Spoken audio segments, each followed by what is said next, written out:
brand of science called chaos theory. In the following, we'll analyze its content in order to expose what this omnipresent bearded patriarch of such disparate groups as radical left, alt-right, Christian traditionalist et al. Really is all about. And rest assured, Foundations of Geopolitics yields that answer in no uncertain terms. There is just one of the problem is that it's not perceived. If you go more in depth, that there is a very important ideologies that is very influential for the Putin regime. His name is Alexander Dugin. Теория прав человека берется с западного понимания человека. И когда люди распространяют свое понимание, что такое человек, на все остальные культуры, они навязывают им абсолютно противоестественные нормы. Отсюда и то, что мы называем двойными стандартами. Что такое права человека в западном понимании? Это права индивидуума. Права индивидуума противопоставленного правам коллектива. Так не сказано нигде. Именно так. Именно. Так, но смотрите, это не так. Мы считаем эти права самоочевидными.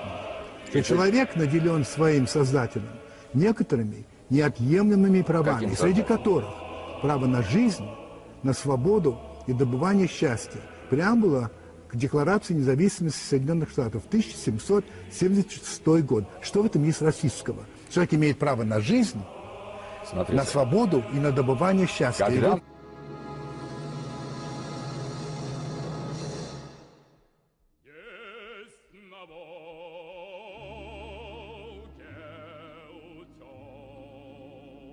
Dugin's development of the notions of geopolitics, both as an absolute explanatory model and the structure of reality, is an exercise in megalomania and nihilism, dwarfing at times even the most ludicrous Western models of globalization.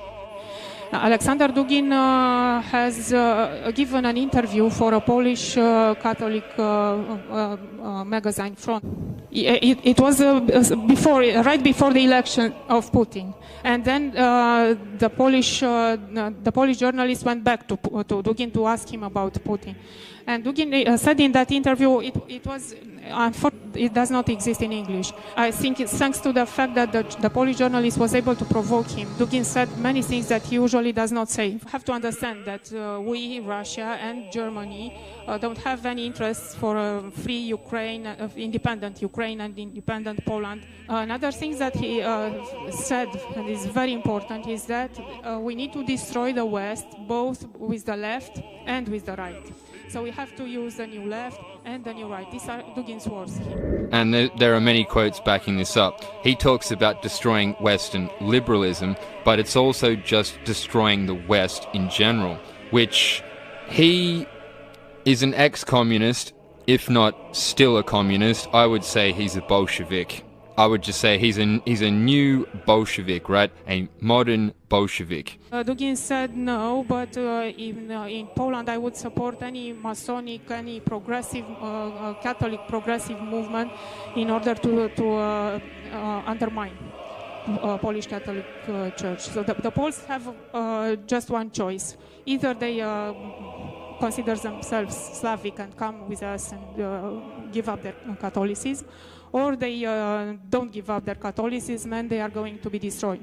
In 2002, the Russian Orthodox Church has issued a document condemning his doctrine. Described by this document, there is a magazine about sects. It's meant to warn people against occultist groups and sects that are dangerous. And there was this document dedicated to Dugin in 2002, where Dugin is described as satanic. There are quotes. It's a very serious document, very well done by theologians.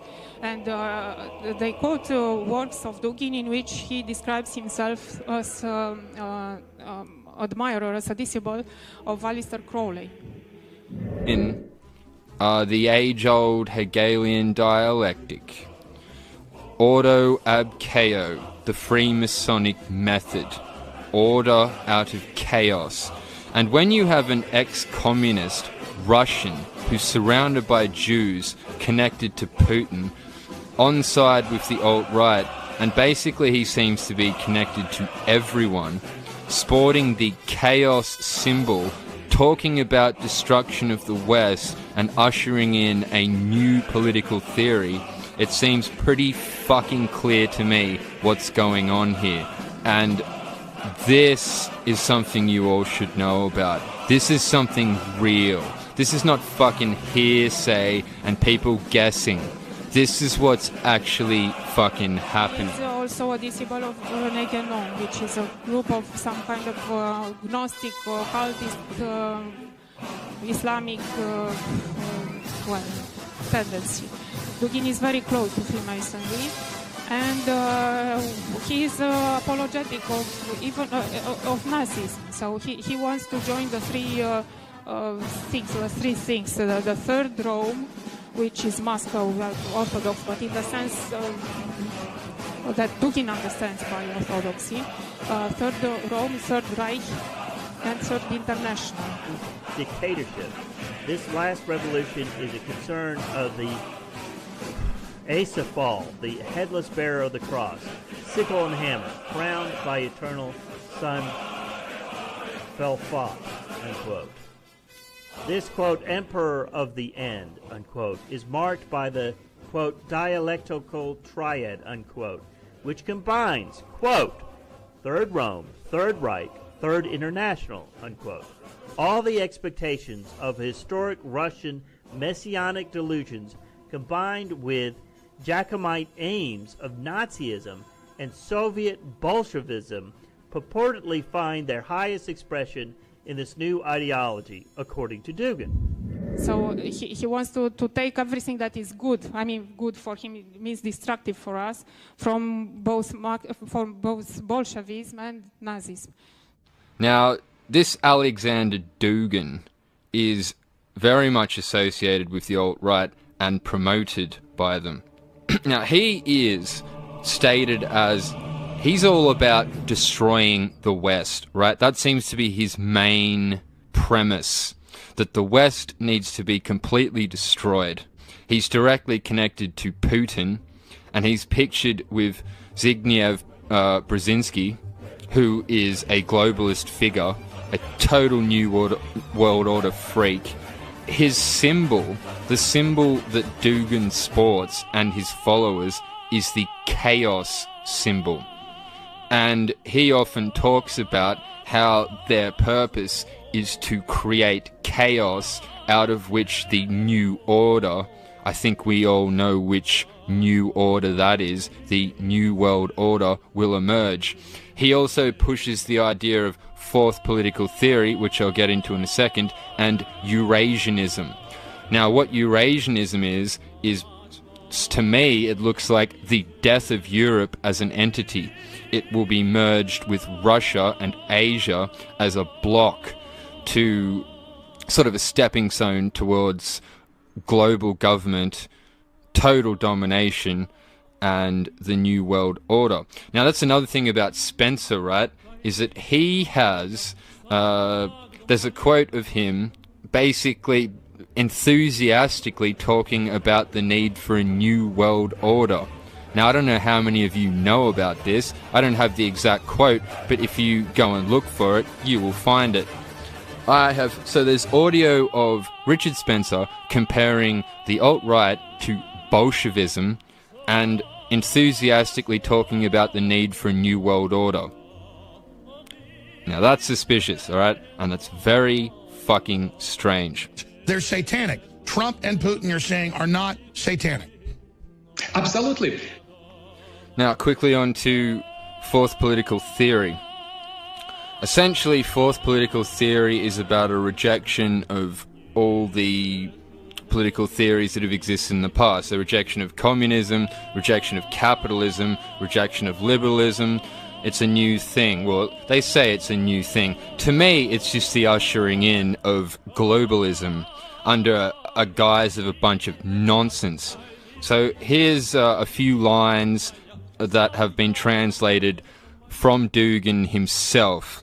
Now, I'm only ever interested in primary sources. Hearsay is all a waste of time to me. So these are Dugin's words translated from the Russian into the English.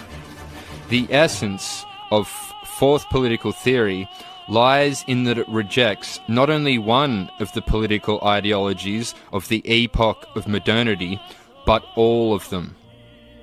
Fourth political theory is a theory of global, absolute, and radical revolution aimed not only against the domination of the West in particular, against the current state of European civilization, the hegemony of the United States of America, or liberalism, but against modernity itself, against the political paradigm of the logos of the Great Mother, against the metaphysics in which the world is viewed from the bottom up.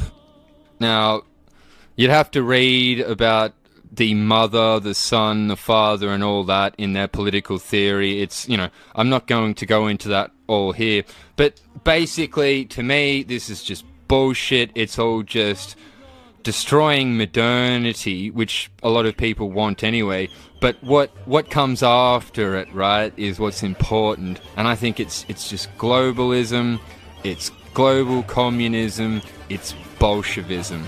It's a new attempt at crushing the West under communism, Bolshevism, Jewish control, and we're all fucked after that. And Dugin found himself in these groups, and he found himself in various occultist groups who were, basically combining Satanism and National Socialism together. This is really very dangerous, and it was described exactly as I'm telling you in this document. It's not possible to find it in English. Finally, Heiser comments on Dugin's worship of chaos, an adaptation of the occult symbol of the 8-pointed Star of Chaos as the emblem, in which inscribed in gold on black background the flag of the Russian movement.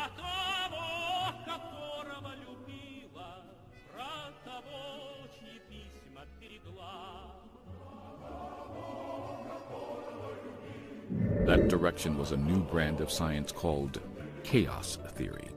As the final representation of political modernity and postmodernity. So the swamp is something interesting. It is not only what we hate. That is something that aggresses us, that struggles against us, but that is as well not only blind power. It is intellectual power. It is black magic mirror. Exactly. It is Satan. So in order to win Satan, we need to deal with him. Would not disagree, because this is what he really meant, hiding behind academic lingo. Quote, for Dugin, logos is replaced by chaos, and the very symbol of chaos magic is the symbol of Eurasia. Quote, logos has expired, and we all will be buried under its ruins unless we make an appeal to chaos and its metaphysical principles and use them as a basis for something new, unquote. Dugin dressed his discussion of logos in the language of Heidegger, but its terminology cannot be read outside of the 2,000-year-old Western biblical tradition, which associates logos with Christ. And Dugin's invocation of chaos against logos leads to a certain inevitable conclusion regarding his doctrine, unquote. In short, Dugin's Eurasianism is a satanic cult.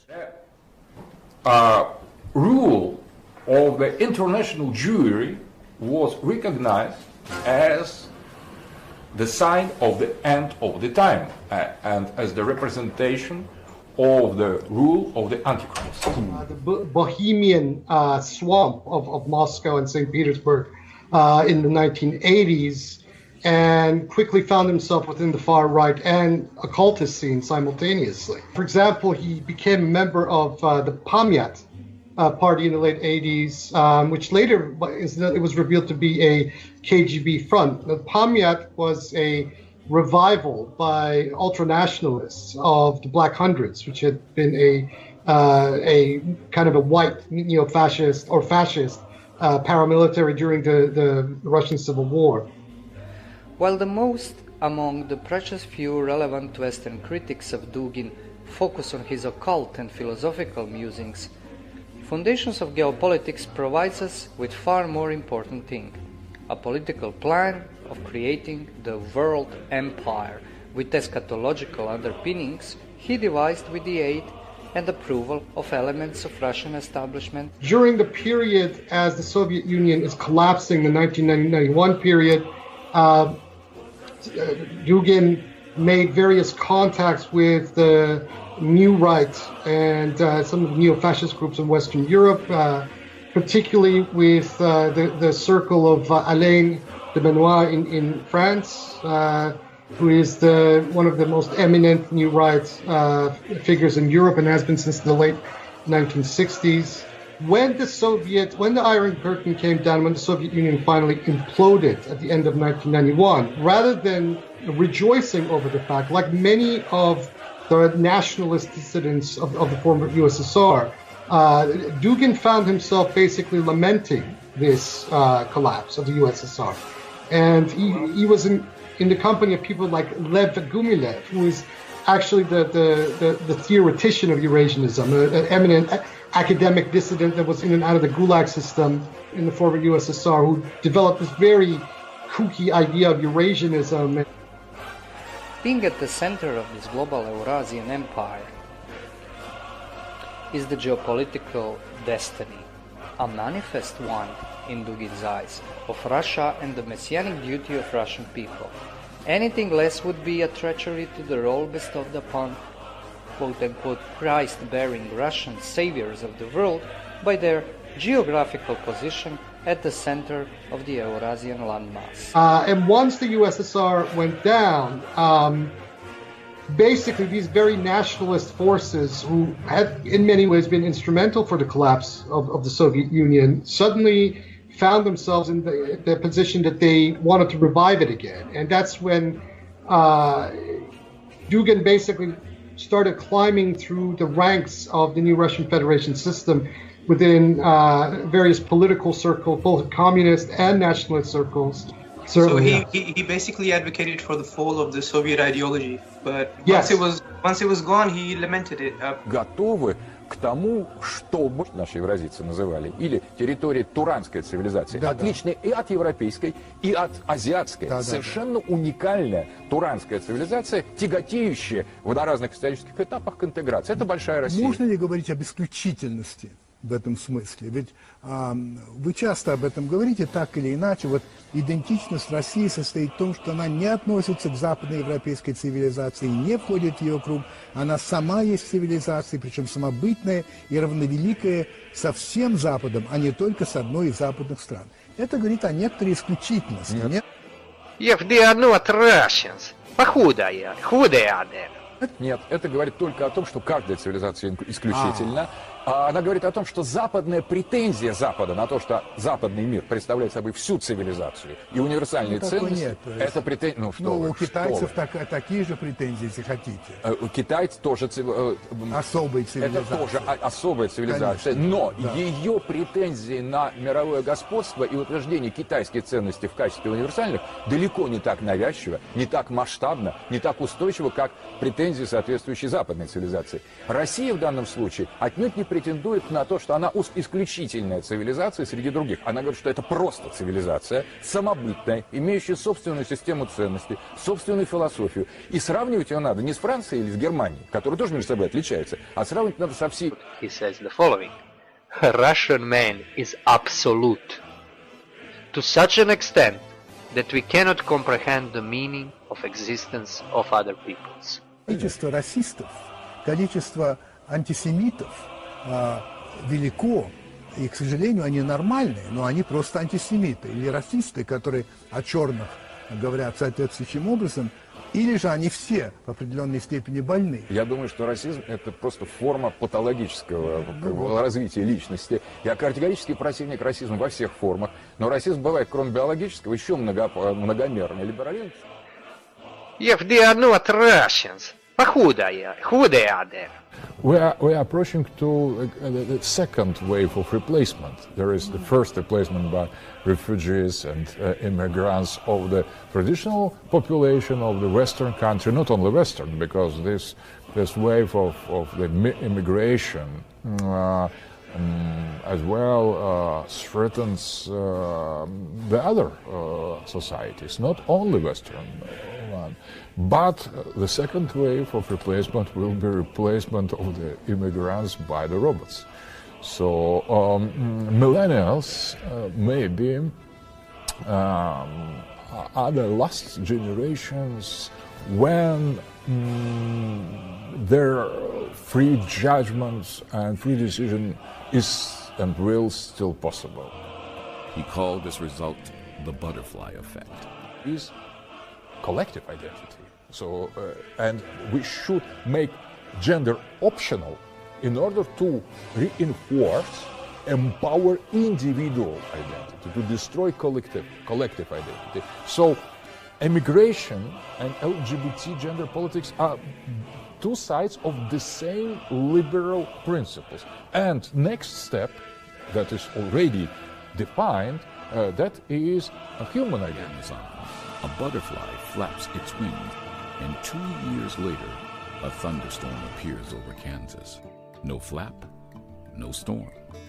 The butterfly effect is everywhere around us. Consider a pile of garbage. Try to imagine all the events that must have occurred to result in just this pile of material. Довольно часто говорите о врагах России. Вы говорите, что атлантизм, глобализм, олигархический либерализм. И дальше вы говорите, должны быть уничтожен вот этот враг безжалостно, иначе он уничтожит нас. Опять призыв к насилию, на мой взгляд. И да, я закончу это. Согласно вашему определению, атлантизм – это США, это НАТО, это Евросоюз, это либерализм, это мировая финансовая олигархия. И вот, следовательно, выходит, что их всех, если следовать вашей логике, нужно уничтожить безжалостно. Как все это представляете? Вот смотрите, обратите внимание, что все объекты уничтожения, которые вы процитировали, да, совершенно это мои слова, да, да, они являются собирательными концептуальными понятиями. Я ни в одном месте не говорю, что надо уничтожать либералов. Я не говорю, что надо уничтожать американцев. У вас даже есть статья, которая называется «Либералов к стене». Нет, вот этого нет. Есть вот она? Такой нет. Я вот вам ее приведу. Вот Хорошо. Этого нет. Ну, знаете, вот дело в том, что, обратите внимание, я очень точно слежу своим выражением. Бороться, уничтожать либерализм, атлантизм, гегемонию, олигархию. США. США как носитель этой гегемонии. Это тоже очень важно. Не против государства направлена эта ярость. Но это как уничтожается? Вот это как уничтожается идейная борьба, как уничтожается концепт, как уничтожается явление. Это очень дискуссии. Где-то в дискуссии, где-то в стратегии, где-то в воспитании, где-то в образовании, где-то в дипломатических методах, где-то наращивание той военной мощи, без которой защитить свою точку зрения в современном мире невозможно. Это комплекс. Но вы понимаете, когда вы говорите, да, надо уничтожить, да, для большинства людей это слово имеет определенное значение. Уничтожить – это значит физически покончить с этим. Когда мы говорим уничтожить, когда мы говорим о людях, вот смотрите, есть разница. Если я скажу, надо уничтожить атлантистов, надо уничтожить либералов. Американцев. Да. Если бы я сказал, надо ни разу, никогда. Не говорили, нет. И вот в том-то и дело. Я говорю о собирательных понятиях. Это идеологическая борьба. Американцы могут быть сегодня носителями этой атлантической гегемонии. В другом случае, если они пойдут по пути изоляционизма или как правые политики, например, да, Рон Пол или Бьюкенен предлагают, они просто превратятся в мгновение ока либо в наших союзников, либо как минимум в безразличную нам силу. Поэтому не к Америке, кто те же самые либералы на самом деле, пока они навязывают свою идеологию, они чрезвычайно... Suppose, for example, that Ray Kroc had never been born and consequently gone on to found McDonald's. In the 1970s, Benoit Mandelbrot added fractals to chaos theory. Fractals are the byproducts, the patterns left behind by dynamically changing systems. As it always goes with people like Dugin, it's an either-or choice bestowed upon his people solely by impersonal forces of history, by the apocalyptic final clash of two torrents. Fractals are self-similar as illustrated by these designs.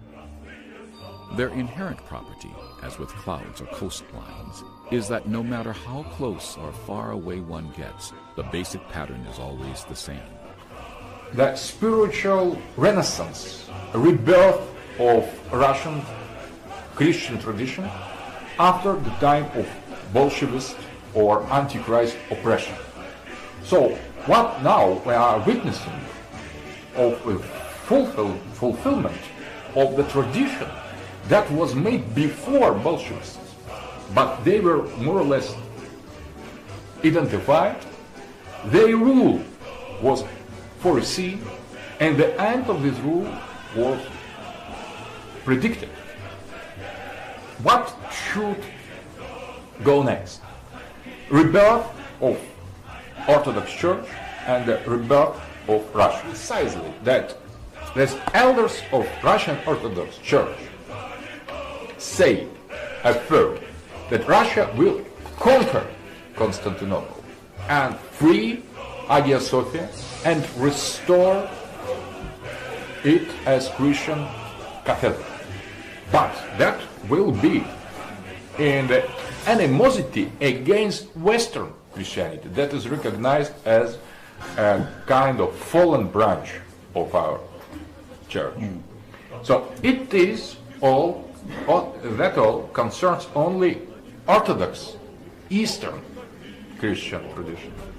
And the last thing, that was the great war against Israel and the reconquest of Constantinople and the war against Pax Judaica. And in all these predictions, the rule of the international Jewry was recognized as the sign of the end of the time and as the representation of the rule of the Antichrist.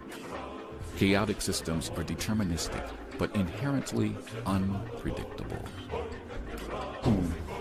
So there is perfect convergence with what you have said, and that is also quite opposite to what Salafi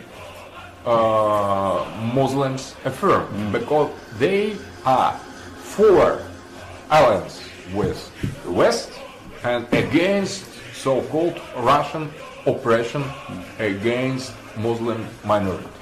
So we have two global visions, not one Christians, the other Muslims, but two global visions, one Muslim Christian that you defend and we defend, and the other Muslim Christian vision that is defended by Westerners, the Zionists, and the Jews. So you have promptly pointed out that the idea of the Jews is not the all of them. No. So and that gives the possibility to regard the third monotheistic phase as double. So they are part of the Jews. There will be, I think that major part of the Jews will be on other side, but there will be a little part, maybe few of them on our side. That's right. So it is a kind, what is important, that this line, eschatological line, divides not religions between themselves, but inside of three religions there are two contradictory eschatological positions. Only two in Islam, represented by Sheikh Imran Hussein, and by, I have spoken some days ago with President of Iran, Mahmoud Ahmadinejad, personally, and he confirmed absolutely eschatological vision. The only difference in the vision of Imran Hussein and Ahmadinejad, the role of Mahdi played in this situation, because Imran Hussein stresses the point of the return of the Jesus, and the Iranian stress the point of return of Mahdi. That is difference. But geopolitically speaking, that is absolute convergency between Iranian eschatology and eschatology expressed by Sheikh Imran Hussein.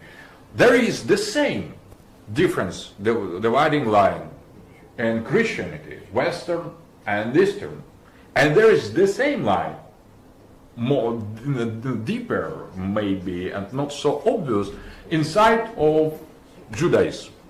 One part of Judaism that is Zionist, Pax Judaica, and the other that we could presume to be different. The breadcrumbs thrown to the plebs require minimum of thinking and maximum of acceptance. What to do with these vampires in this vampire story?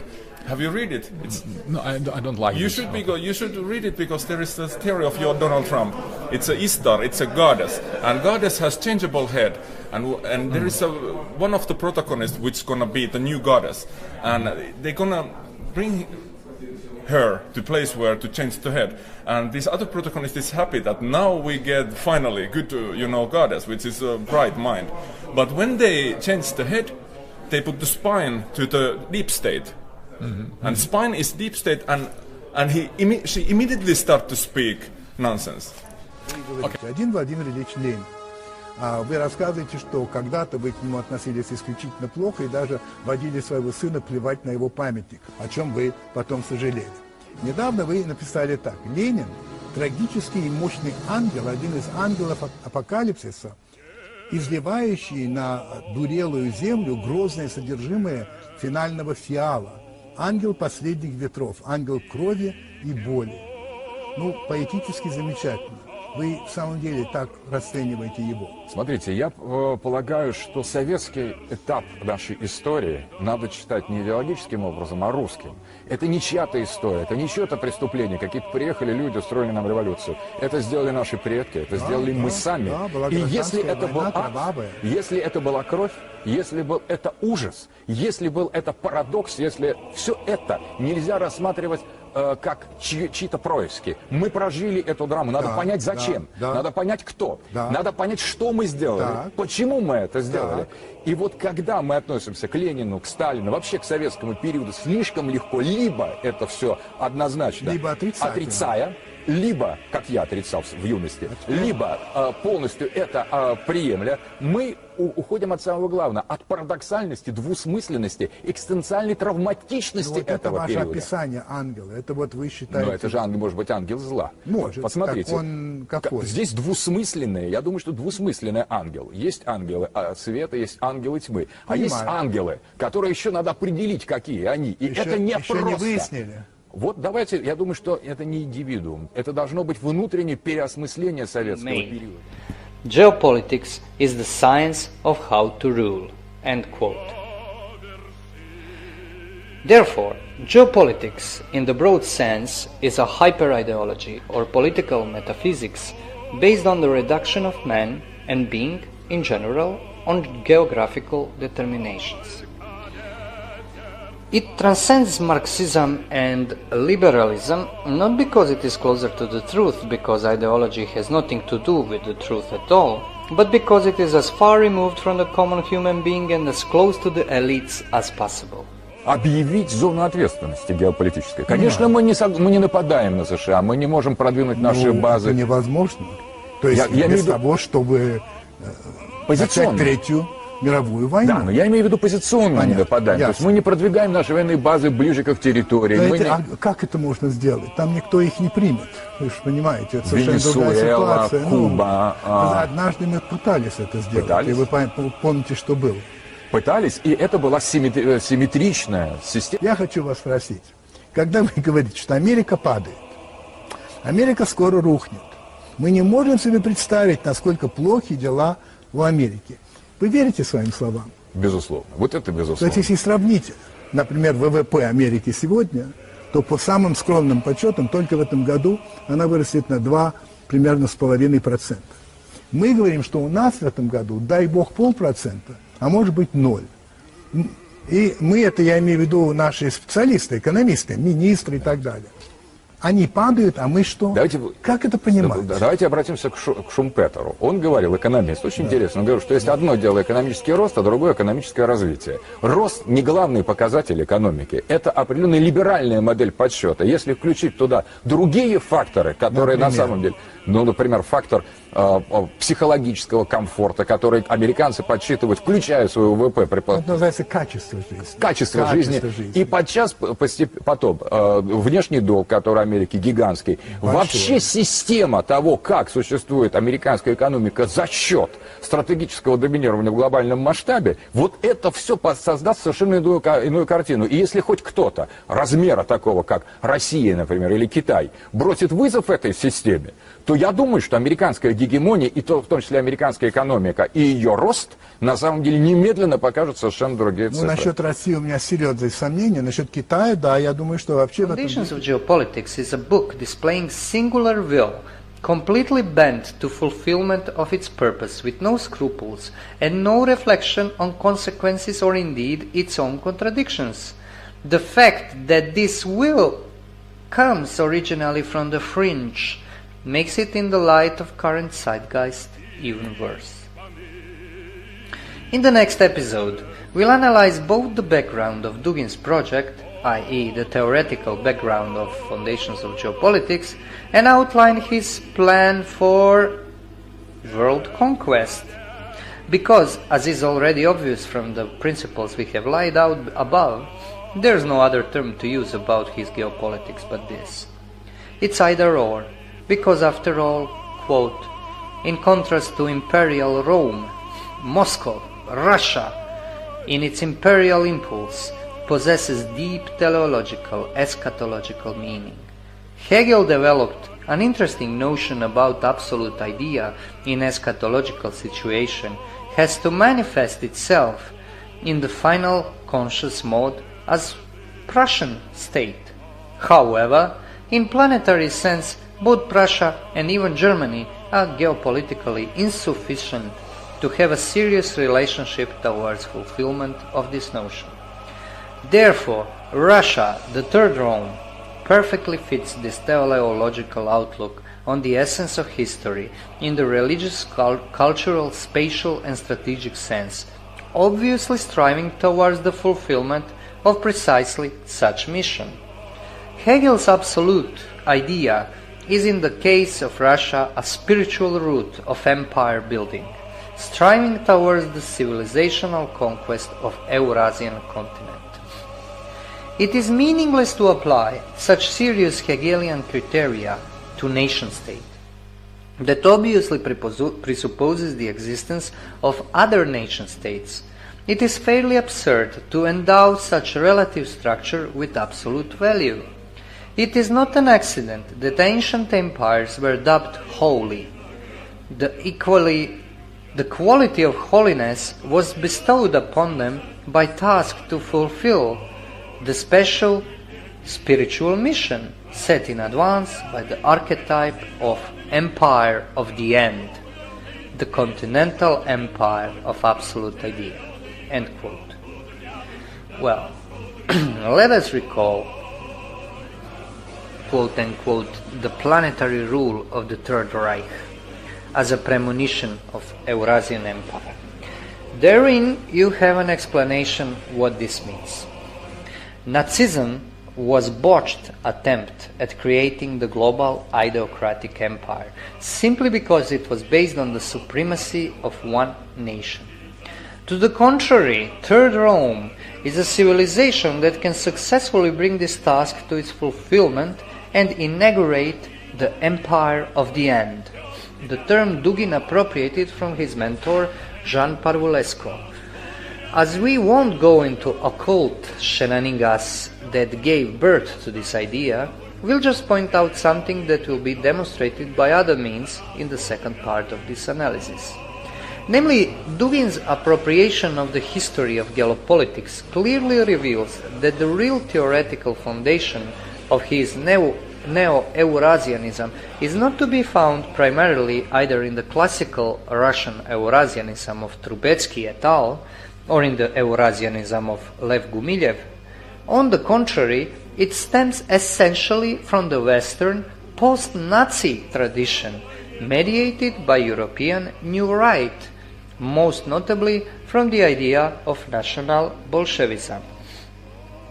This idea is in fact an attempt to reimagine the outcome of World War II on assumption that Ribbentrop-Molotov Pact was honored by Hitler. Such outcome would mean the victory of Axis powers and the creation of Europe from Dublin to Vladivostok, based on the global axis of Berlin, Moscow, Tokyo. Precisely this geopolitical horizontal is what Dugin argues for in the programmatic part of Foundations of Geopolitics. We'll focus on in the second part of our analysis. And to end on the occult note, after all, let us hear what this empire of the end would look like. Quote. This quote is not from Foundations of Geopolitics, but from Dugin's review of Jean Parvulescu's book, Star of the Invisible Empire. During one of our conversations, when I was explaining the meaning of the term ours, that is nashi in Russian political terminology, Parvulescu lit up and showed me the place in one of his early novels from mid-70s where he providentially uses the same term in an amazingly similar fashion. Ours, for him, were members of the conspiracy of being, secret network of agents of influence who are united by a common occult goal on the other side of all political disagreements, and which resist the cosmopolitical and profane civilization being established on the planet. More than that, my Italian friends sent me a copy of Parvulescu's article from the late 60s in which he talked about Eurasianism, geopolitical project of the continental bloc, about the necessity of a Russian-German alliance, that is, reanimation of the Molotov-Ribbentrop Pact, and even about the necessity of a rapprochement between the Reds and the Browns in a united revolutionary anti-mondialist front. Besides the disdainful and pejorative term red-brown, which has long been used to label the most interesting political forces in Russia, there exists a royal shade of this color, as a final eschatological coronation with alchemical gold of the great continental Eurasian revolution, which ours, secret and obvious agents of being, are preparing and implementing today. Another character of the sacral tradition is represented by this color. We are talking about the Hindu god Shiva, liturgically called red-brown and frightening. The personality of this god is close to the element of our red-browns. Yes, this element is frightening and devastating in its external manifestation, but it is exactly the terrible red-brown Shiva that serves as the protector of the mystery of eternity, opening in its completeness at the moment of the end of time, negating with its terrible appearance the beginning of the era of Aquarius. Red-brown Shiva is the guardian of tradition of sacral love, Tantra. That Tantra to which Jean Parvulescu devoted one of his first books, The Merciful Crown of Tantra. Agents of the inner continent are awake. Already there appears on the night sky of our sickening civilization a magic star, heralding the soon-to-be transformation of the internal into external. This is the star of an invisible empire, empire of Jean Parvulescu. End quote. And Dugin is a superstar of the invisible empire. I would invite Western followers of Dugin to chew on this for some time. должны быть готовы к тому, о чем говорил как раз Дмитрий Киселев, уничтожить Америку. Она готова уничтожить нас, и эта взаимная готовность снимает, на мой взгляд, риск и опасность. Ну, это то, что в Америке называют Mutually Assured Destruction, MAD, когда обеспеченное уничтожение друг друга, и это, собственно, сдерживало обе стороны. Мир, абсолютно, и нас, и их. До какого-то момента, пока не началось в 90-е годы существенный перекос в их пользу. В смысле ядерный? Ну и в вооружениях, в гонке вооружений. Они достигли очень серьезного преимущества по отношению к нам. И в 90-е годы эта асимметрия создала впечатление, что Россия через 1-2 десятилетия настолько отстанет от Запада, что не сможет гарантировать взаимное уничтожение. Ну, да, что тогда Запад может не удержать. What makes it hyper is precisely that it can be implemented solely by autonomous and, in Dugin's optics, autocratic will of those who rule, without the need to somehow include the ordinaries in the political process. In this sense, geopolitics is neither the science of pipelines nor the method of political orientation in space. It is the political metaphysics of the global empire. As Dugin points out in overwhelming abundance further down the line, the only geopolitics is the imperial, and this unequivocally means global geopolitics. There's no national or federal geopolitics, because the very nature of it is that it is not a science or technique, but a worldview of those who hold or strive for absolute power, bestowed upon them primarily by geographical factors. Moreover, this power is global in its scope because it takes into account only quote-unquote destiny-making decisions. That is, decisions which affect not only some portion of space, but all the space on the planet. Before we develop implications of this notion and lay out the main, inherently dual principle of geopolitical reality, let us note one apparent contradiction. Dugin proposed that geopolitics provides a useful explanatory model for understanding the media presented reality by reducing it to simplistic propositions. Now, this obviously means that at least in some sense geopolitics has to be accessible to the masses. How does this fly with his statement that its practice and insights are reserved for the elites? Indeed, the foundations of geopolitics made Dugin a literary celebrity in the late 90s Russia. Quote from Charles Clover's Black Wind, White Snow. All other quotes are from Foundations of Geopolitics, Dugin's book. The influence of Foundations was profound if measured by book sales, but even more profound if measured by the true yardstick of the scribbler, plagiarism. Dugin's idea became a virus, as he himself put it. They were reprinted in dozens of similar manuals and textbooks, all of which devoted themselves to the theories of Mackinder, Haushofer, and others. Bookstores began to have a geopolitics section. Geopolitics was, quote-unquote, like an open-source computer software, as Dugin put it. He wrote the program, and everyone copied it, end quote.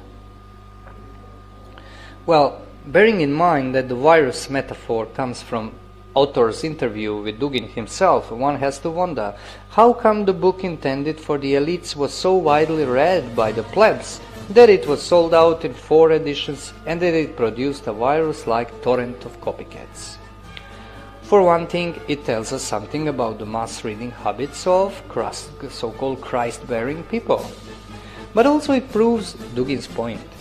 The reductionist explanations served to media consumers are in fact quite congruent with unconditionally elitist nature of geopolitics.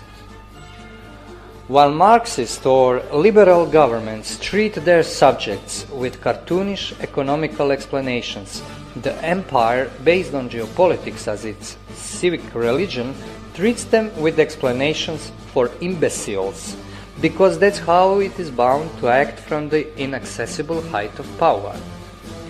Geopolitical explanations are by far the most reductionist, the most simplified, and the most unscientific ideological lenses imaginable, and as they are solely based on deliberation of those in power, and not in any way on aspects of reality they chose not to appreciate, the breadcrumb... Оказавшись перед Господом, что вы ему скажете? Вы знаете, он, наверное, что-то скажет, и, наверное, очень жесткое, поэтому я боюсь об этом думать. А кто я такой, чтобы говорить Богу? Что спросит, то и скажу. Я ничто.